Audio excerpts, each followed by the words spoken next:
राज्यात ढगाळ हवामानामुळे थंडी कमी झालेली आहे आणि आता पुन्हा ही थंडी केव्हा वाढेल त्याचा अंदाज पाहूयात. नमस्कार, तुम्ही पाहतात हवामान अंदाज आणि बातम्या. मी किरण वाघमोडे. सर्वात प्रथम जर पाहिलं तर थोडीफार थंडी टिकून आहे गोंदियाच्या आसपास. त्या ठिकाणी तापमान 10.6 अंश आहे. बाकी उत्तर महाराष्ट्र किंवा विदर्भात काही प्रमाणात थंडी आहे. इकडे मध्य महाराष्ट्र, मराठवाडा, कोकणात थंडी बऱ्यापैकी कमी झालेली आहे. सरासरीच्या तुलनेचा नकाशा पाहिला तर मध्य महाराष्ट्र, मराठवाड्यात हे तापमान नेहमीपेक्षा जास्त आहे. कोकणात तापमान नेहमीपेक्षा जास्त आहे आणि विदर्भात सुद्धा तापमान नेहमीपेक्षा थोडंसं जास्त पाहायला मिळतंय.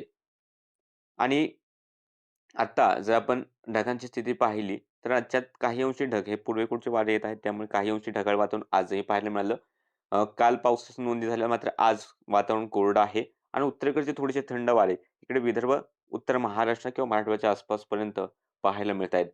बंगालच्या उपसागरात एक चक्राकार वाऱ्यांची स्थिती आहे. त्याचं एक कमदाबाद क्षेत्र बनण्याचा सुद्धा अंदाज आहे. पण तूर्तास त्याचा आपल्या राज्याकडे विशेष प्रभाव जाणवणार नाही.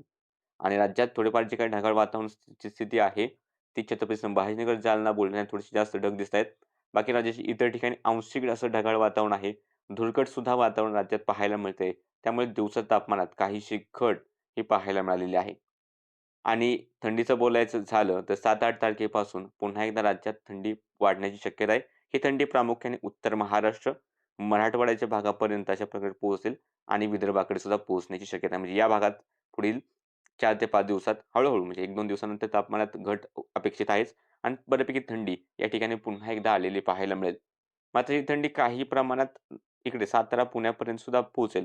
पण त्याच्या अजून खाली दक्षिणेकडे कोल्हापूर, सांगली, बेळगाव, सिंधुदुर्ग या ठिकाणी थंडी पोहोचण्यासाठी सध्या वातावरण अनुकूल नाही.